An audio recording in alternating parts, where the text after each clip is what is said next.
Hello dear friends. मेरे आपका एक बार फिर से स्वागत है। आज मैं कुछ खास और इम्पोर्टेंट न्यूज़ लेके आपके सामने आया हूँ। पिछले 2-3 सालों से बिहार में जितनी बहालियाँ हुई है उसमें कुछ तो बहुत अच्छी तरह से कंप्लीट हुआ है, लेकिन जितने कठिनाइयाँ TRE 2 और 3 में हुई थी, खास करके TRE 2 में NIS को जो बाहर किया था और TRE 3 में उसको बैठने नहीं दिया गया। लेकिन TRE 3 में जितने कैंडिडेट बैठे हुए थे उनमें से बहुत सारे ऐसे कैंडिडेट थे जिसको सप्लीमेंट्री रिजल्ट का इंतज़ार था, तो उसके लिए बैड न्यूज़ है। बिहार शिक्षा मंत्री के द्वारा ये 19 आज 19 मार्च है, 18 मार्च का न्यूज़ है, ये आप देख सकते हैं, एक दिन पहले का। और खुशखबरी है उन सब के लिए जो TRE 4 का इंतज़ार कर रहे हैं, चाहे बिहार के हो या बिहार से बाहर के हो। वो तो पता ही है कि नीतीश सरकार में बिहार के बाहर के भी कैंडिडेट आराम से बिहार में जॉब ले रहे हैं। आप देख सकते हैं न्यूज़ का हेडलाइंस दैनिक भास्कर की तरफ से। BPSC TRE 3 में कोई सप्लीमेंट्री रिजल्ट जारी नहीं होगा। सदन में शिक्षा मंत्री बोले, मई में चौथे चरण का एग्जाम होगा, बची वैकेंसी इसी में जोड़ेंगे। ये आपका शिक्षा मंत्री का बयान है। ओके, आप देख सकते हैं शिक्षा मंत्री का भी बयान जो है रिकॉर्ड किया गया है। BPSC TRE 3 में अब कोई सप्लीमेंट्री रिजल्ट जारी नहीं किया जाएगा। बजट सत्र के दौरान शिक्षा मंत्री ने सदन में इसको लेकर जवाब दिया।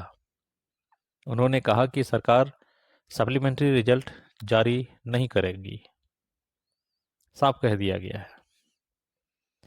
अब तो इसका वेट करना बेकार है। शिक्षा मंत्री सुनील कुमार ने बजट सत्र के दौरान सदन में खजोली विधायक अरुण शंकर प्रसाद के सवाल पर कहा कि शिक्षक भर्ती परीक्षा के चौथे चरण यानी TRE 4 का एग्जाम मई में होगा। ये न्यूज़ आपके सामने आ गया, मई का अनाउंसमेंट हो चुका है। जो वैकेंसी बची है वो चौथे चरण में ही जोड़ी जाएगी, यानी TRE 3 का जितना वैकेंसी बचेगा वो भी TRE 4 में जोड़ा जाएगा, 3 वाला वैकेंसी। आगे का न्यूज़ आपको बताया जा रहा है कि वहीं बिहार के नियोजित और BPSC शिक्षकों को 8वें वेतनमान में ग्रेड पे मिलेगा, 7वें वेतनमान में ग्रेड पे नहीं मिलेगा। शिक्षा मंत्री सुनील कुमार ने कहा कि नियोजित शिक्षक को ग्रेड पे देने की मांग को हाई कोर्ट ने रिजेक्ट किया है। बहरहाल इस न्यूज़ में आपको जो गेस्ट टीचर जो है उसका भी कुछ खास न्यूज़ मिलेगा, आगे पढ़ेंगे हम लोग। शिक्षा मंत्री सुनील कुमार ने कहा कि नियोजित शिक्षक को ग्रेड पे देने की मांग को हाईकोर्ट ने रिजेक्ट किया है। बिहार सरकार ने विशिष्ट शिक्षक का दर्जा दिया है, 7वें आयोग में ये पद सम्मिलित नहीं है। ओके, BPSC TRE 1, TRE 2 और TRE 3 के तहत चयनित शिक्षक सक्षमता पास विशिष्ट शिक्षकों के लिए ना तो ग्रेड पे है और ना ही उनका लेवल निर्धारित है। इस हिसाब से इन्हें वेतनमान का लाभ नहीं मिलेगा। ध्यानाकर्षण के एक जवाब में शिक्षा मंत्री सुनील कुमार ने विधानसभा में कहा कि 7वें वेतन आयोग के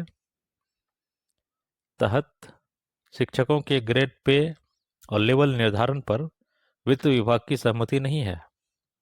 8वें वेतन आयोग के लिए जब फिटमेंट कमेटी की गठन होगी तब इस पर सोचेंगे और वित्त विभाग को अनुशंसा की जाएगी।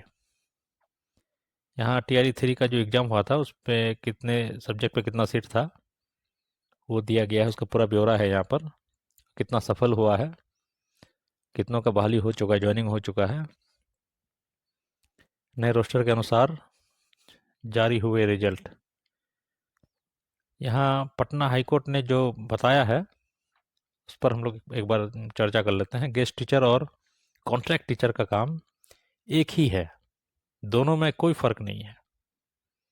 यदि आप नियोजित शिक्षकों को वर्क एक्सपीरियंस पर मार्क वेटेज दे रहे हैं तो फिर गेस्ट टीचर को वेटेज क्यों नहीं दिया जा सकता? ये हाईकोर्ट ने जवाब तलब किया था बिहार सरकार से। गेस्ट फैकल्टी को कम से कम 5 अंक का वेटेज देना होगा। 1 साल के लिए 5 अंक, 5 सालों के लिए 25 अंक का प्रावधान लागू किया जाए। ये गेस्ट टीचरों के लिए गुड न्यूज़ है।